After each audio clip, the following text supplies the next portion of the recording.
paz sobre todos ustedes, donde quiera que se encuentren. Hoy estamos celebrando nuestra reunión dominical y el tema que hemos escogido, como usted está viendo acá en la pantalla, es la gracia de Dios. Es un tema que a mí me apasiona. Me ha apasionado siempre conocer la perspectiva de la gracia de Dios, y por su misericordia Dios nos ha permitido entrar en este tema y ahondar en él. Y es lo que queremos hacer en la próxima media hora, hablar de la gracia de Dios. Así pues que dispongámonos a ello. En una oportunidad, cuando estaba el Señor Yeshua naciendo, había nacido ya el Señor Yeshua, hubo un gran acontecimiento en las afueras, donde estaban unos pastores que estaban cuidando sus ovejas. Y se le apareció un ángel que hablaba con ellos y le dio la buena noticia de que el Hijo de Dios había nacido. Y entonces, en medio de esa gran noticia, dice que repentinamente apareció con el ángel una multitud de las huestes celestiales que alababan a Dios y decían: gloria a Dios en las alturas y en la tierra paz, buena voluntad para con los hombres. Esto es importantísimo, porque con el nacimiento del Mesías se dio una gran noticia, que Dios tenía favor para con los hombres. Dios tenía buena voluntad para con los hombres. Y este es el tema más importante del inicio del nuevo pacto de Dios con los hombres. Es su buena voluntad. Y esto es lo que queremos compartir. Término buena voluntad, o mejor dicho, el conjunto de las dos palabras, en el literal griego dice eudoquía. Y eudoquía, según nos define la concordancia bíblica Strong, es algo así como un deleite, o es la amabilidad y el favor que alguien muestra hacia otro. Es el afecto, es el agrado, es el beneplácito que alguien puede tener para con otro.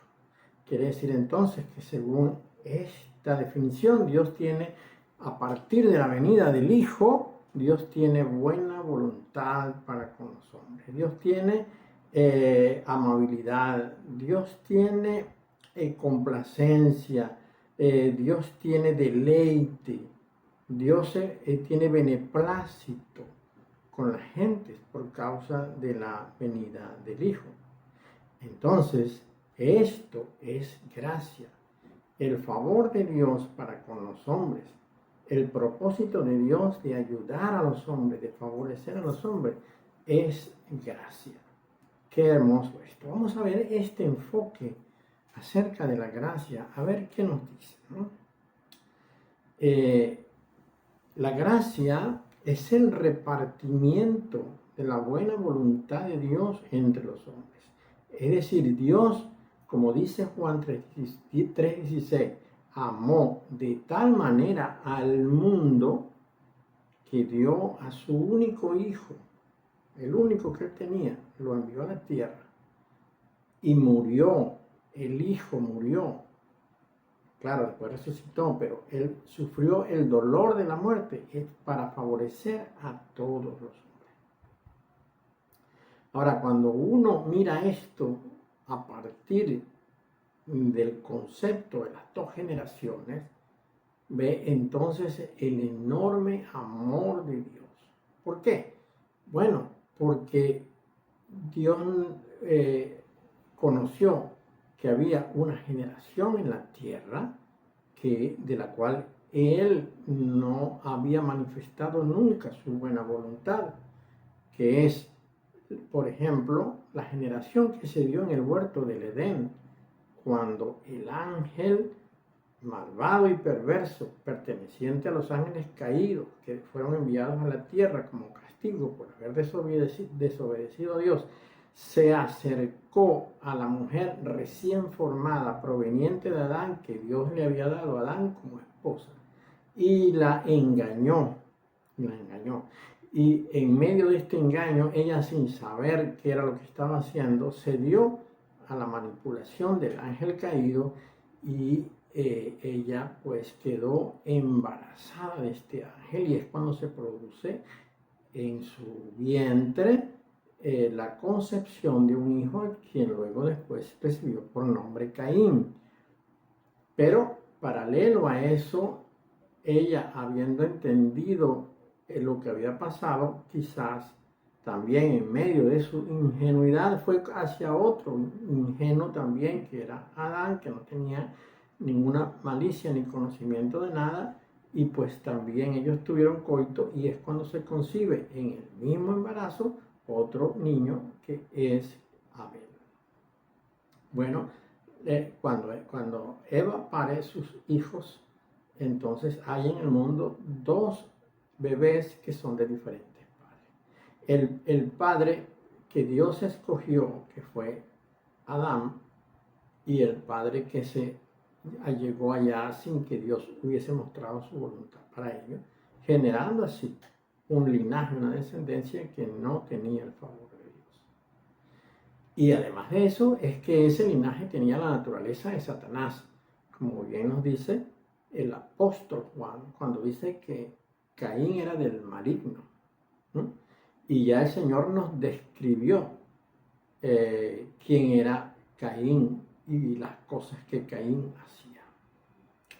Bueno, esos dos linajes están sobre la tierra, pero además está una humanidad que fue creada a partir de la manipulación que hicieron los ángeles caídos con las con las hembras de los orangutanes, con las hembras de los orangutanes australopithecus y macaco mulata, lo cual a través de miles de años de experimentación, comenzando con un mono y luego con los diferentes productos que fueron saliendo de esos embarazos, embarazar de nuevo a las hembras que iban surgiendo, produjo entonces una especie que era más parecida a los ángeles y menos parecida a los monos. Esta es la humanidad que está justamente ocupando el mundo. Lo lamentable de todo esto es que esas generaciones se ligaron y se mezclaron con la generación que Dios había creado a su imagen y semejanza,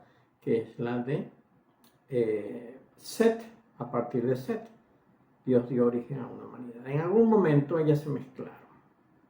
Y es precisamente cuando Dios decide mostrar su favor y su buena voluntad para con los hombres. ¿Por qué? Bueno, porque aunque esta nueva generación no era totalmente según la imagen de Dios, de acuerdo a Set, tampoco era totalmente conforme a la imagen del ángel caído que se llegó a Eva, porque había una mezcla de ambos, había ADN mezclado de ambos. Y entonces ahora solamente se podría reconocer si pertenecía a uno o a otro por medio de la fe. Si alguno de esa generación creía en el Hijo, pues Dios le tendría en su seno y le recibiría en su seno. Si no creía en el Hijo, lo desecharía. Entonces, veamos esto. El Señor vino al mundo, el Dios mismo se hizo hombre y vino al mundo y habitó entre nosotros. ¿Y qué dice la palabra? Que Él vino por causa de Israel. El Hijo vino por causa de Israel, no vino por causa de los otros hombres, lo que llaman los gentiles, que son los que provienen de esta mezcla con una generación, con una humanidad que Dios no aprobó. Sin embargo, Él dijo que tenía otro rebaño y que debía ir por él. Pero ese otro rebaño no fue recogido por el Señor Yeshua, y lo sabemos nosotros. Él vino, estuvo acá por los judíos, estuvo entre los judíos y murió acá entre los judíos. Pero hubo otro encargado de traer a las otras gentes. El primero de ellos fue Pedro. Y sabemos nosotros por aquella visión que tuvo Pedro cuando el lienzo bajaba. Pero luego se le asignó la tarea a Pablo. Y Pablo fue y trabajó durante muchísimos años predicando el evangelio de la gracia a aquellos que no eran judíos, a los gentiles. Veamos este momento cuando el Señor Yeshua está a punto de entregar su cuerpo en favor de todos los hombres, lo cual es gracia. Dice esta palabra: cuando era la hora, se sentó a la mesa y junto con él los apóstoles, y les dijo: cuánto he deseado comer con vosotros esta Pascua antes que padezca, porque os digo que no la comeré más hasta que se cumpla en el reino de Dios. Y habiendo tomado la copa, dio gracias y dijo: tomad esto y repartidlo entre vosotros. ¿Cuántas veces nosotros hemos tomado este versículo para hablar del sufrimiento del Señor tal cual como Él nos dijo? Pero ¿alguna vez pensaste tú que la copa a la que se refería el Señor era la copa que Él tomaría? Fíjate, Él dice acá, que Él tomó la copa, dice, habiendo tomado la copa, dio gracias y dijo: tomad esto y repartidlo entre vosotros. ¿Cuál es la imagen que se viene a mi mente en este momento? Que el Señor tenía la copa en la mano, la llenó con el vino. No sabemos cuál era el tamaño de la copa, pero esos cálices que nos muestran por ahí son suficientemente altos. ¿Qué hizo Él? Dijo que repartió o dio de esa copa entre todos, para que cada uno de los que estaban, no 12, porque ya Judas probablemente había salido, sino de los 11 que quedaban en la mesa, se repartieron entre ellos la copa del Señor. Y aquí cuando comienza la gracia, porque la gracia, ¿qué es? Repartir la buena voluntad de Dios entre los hombres. ¿Y cuál sería entonces la buena voluntad de Dios entre los hombres? Que nosotros, sabiendo y conociendo el padecimiento del Señor, compartiéramos esto.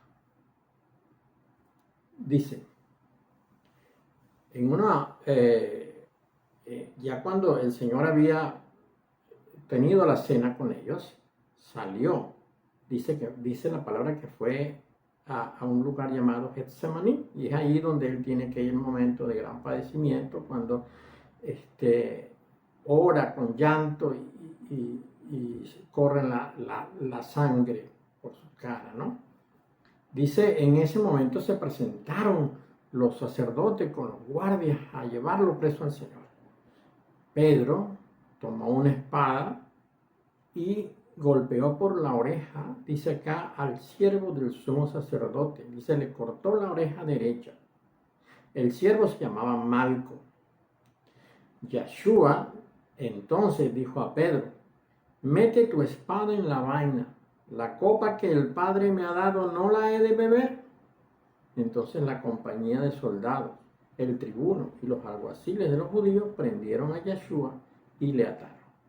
El Señor tenía que beber la copa, pero recordemos que ya Él le había dado a ellos para que bebieran esa copa antes, cuando tuvieron la cena en el lugar donde ellos estaban reunidos. Entonces, es el deseo de Dios que nosotros compartamos de la copa del Señor.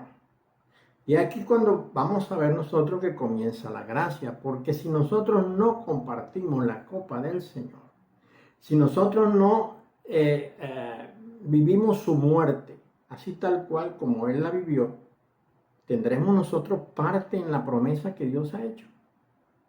Esto es interesante. Mire, leamos lo que escribió Pablo en la carta a los Romanos. Romanos 6, 4. Vamos a comenzar leyendo por allí. Dice: porque somos sepultados juntamente con Él para muerte por el bautismo, a fin de que como el ungido resucitó de los muertos por la gloria del Padre, así también nosotros andemos en vida nueva. Esta palabra vida nueva se puede traducir también como resurrección.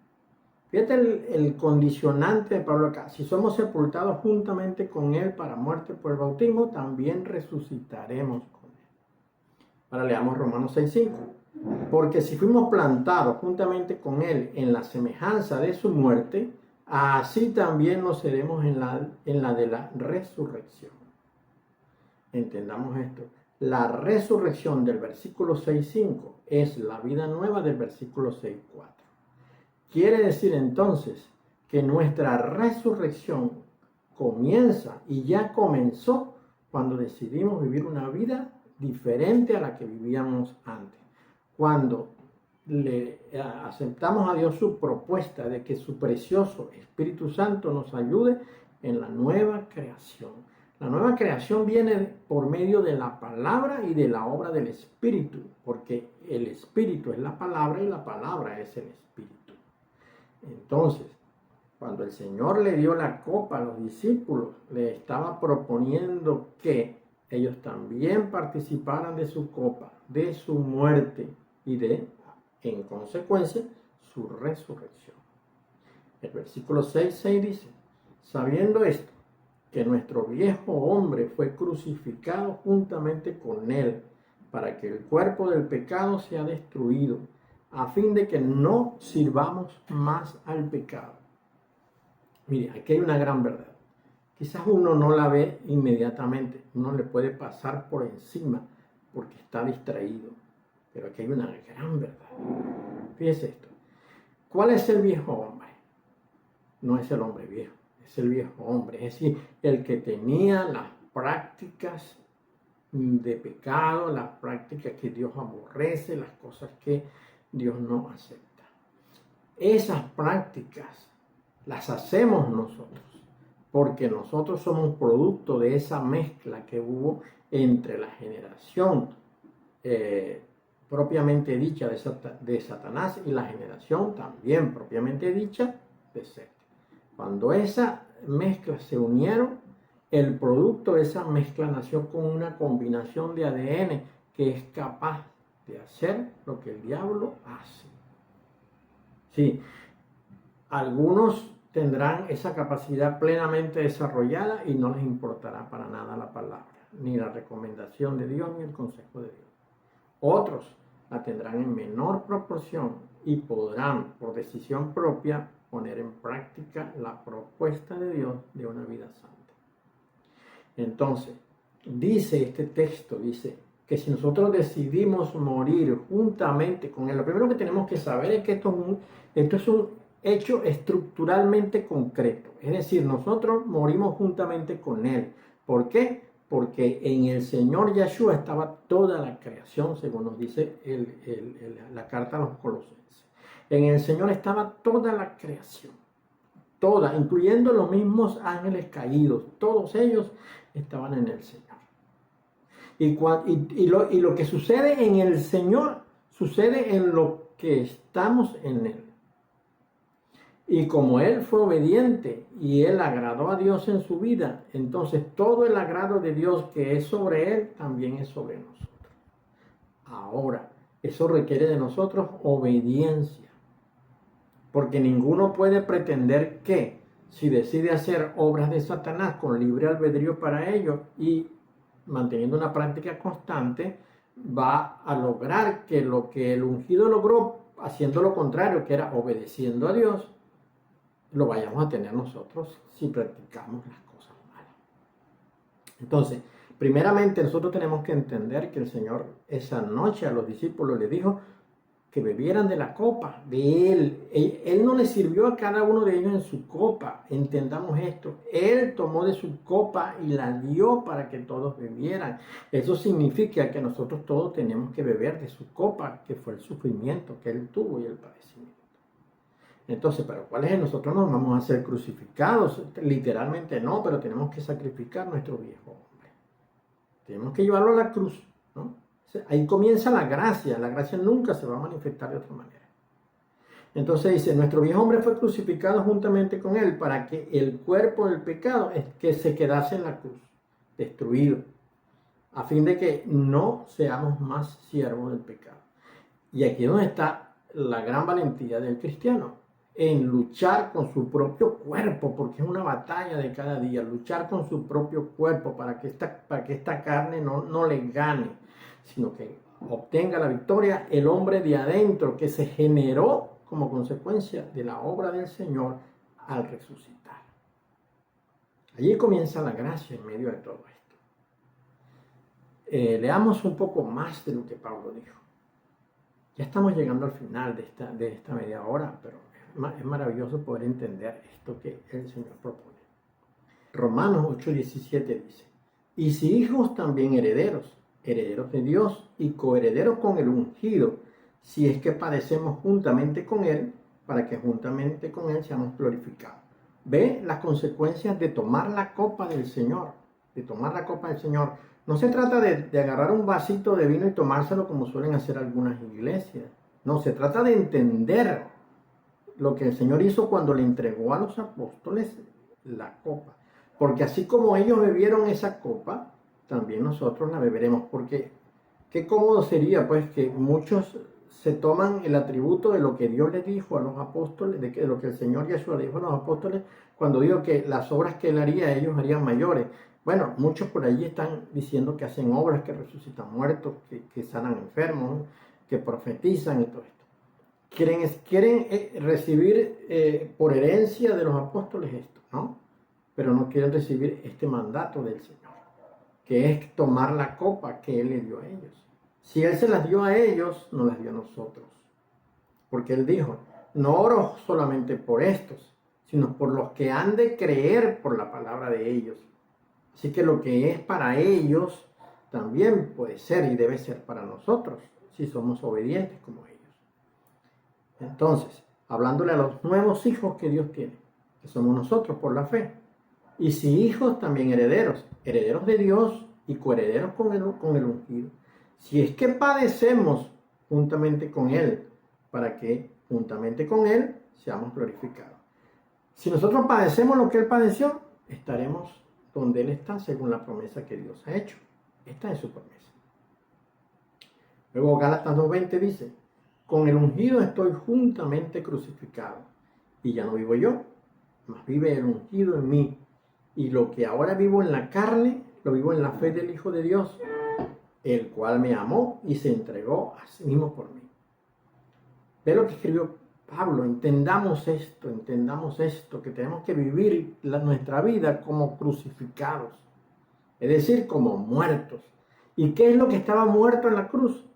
Pues el cuerpo de muerte por causa del pecado nuestro, no de Él no tenía pecado, por causa del pecado nuestro.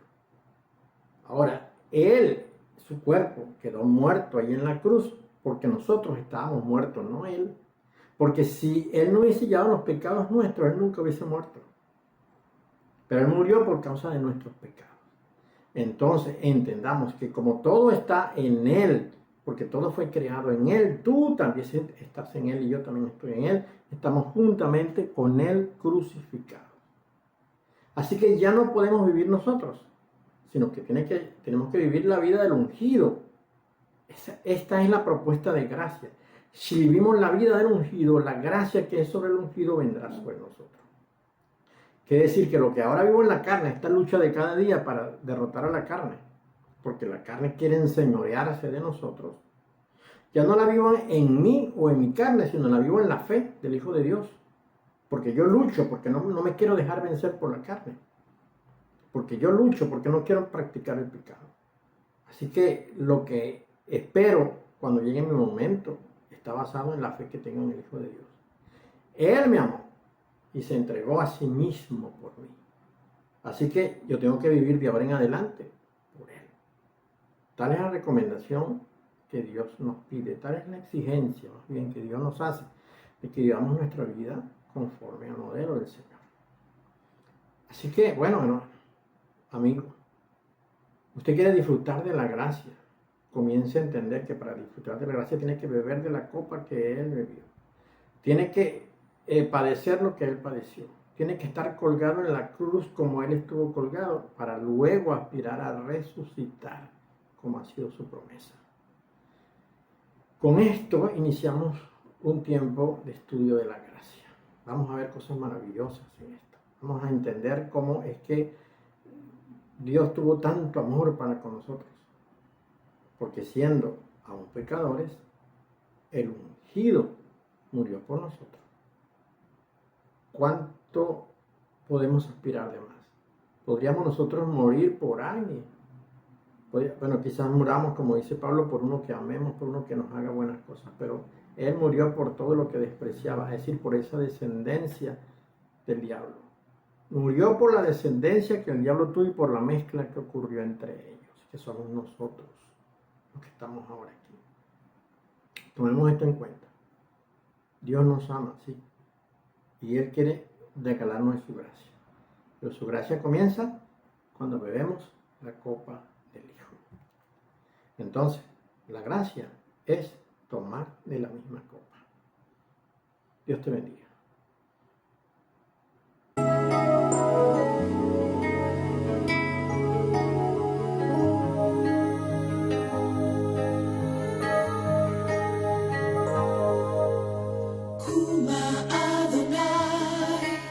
Oshieni Elohai, Ladonai Ayeshua, Alamcha Birchate